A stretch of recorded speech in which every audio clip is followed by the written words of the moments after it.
ఎవరినైనా పాతాళంలోకి పడేసేది, ఎవరి జీవితాన్నైనా అగాధంలోకి లాగేది పోస్ట్ పోన్మెంట్ యాటిట్యూడ్. ఈ రోజు చేయాల్సింది రేపటికి పోస్ట్ పోన్ చేస్తే ఇంకా మన పని అక్కడికే స్టాప్ అయిపోద్ది. ముఖ్యంగా ఎవరైతే కాంపిటేటివ్ ఫీల్డ్ లో ఉన్నారో వాళ్ళు పోస్ట్ పోన్మెంట్ అనేది ఆపాలి. ఏ రోజు అనుకున్న టార్గెట్స్ వీలైనంత వరకు ఆ రోజే 100% మన ఎఫర్ట్ పెట్టాలి. ఏ మనిషికైనా తను ఎంత అనుకుంటే అంత స్ట్రెచ్ చేసే శక్తి ఉంటుంది అనమాట. ఏ మనిషికైనా అంత పొటెన్షియల్ ఉంటుంది. కాకపోతే దాన్ని మనం తక్కువ అంచనా వేసుకుని దాన్ని మనం కొంచెం వాడుకుంటుంటాం. మన పొటెన్షియల్ మనం ఎప్పుడైతే మన పొటెన్షియల్ ఎక్స్పాండ్ చేసుకుంటూ వెళ్తామో మనం అనుకునేవి అవుతాయి.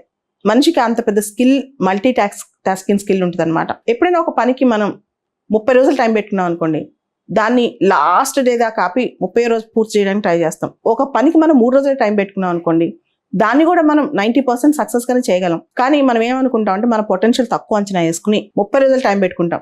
స్లోగా చేద్దాం, నిదానంగా చేద్దాం, పర్ఫెక్ట్ గా చేద్దాం అనేది. ఈ ప్రపంచం ఇప్పుడు అలా లేదు.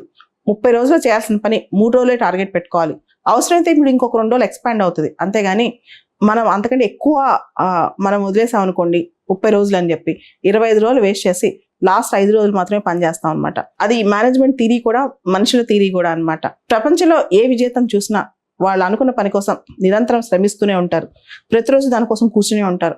అదే టార్గెట్ పెట్టుకుని లైట్ వేసుకుని పని చేస్తూనే ఉంటారు అనమాట. సక్సెస్ఫుల్ పర్సన్ లాగా ఆ విజేత ఎలా పని చేస్తున్నాడో మనం కూడా అదే పని చేయాలన్నమాట.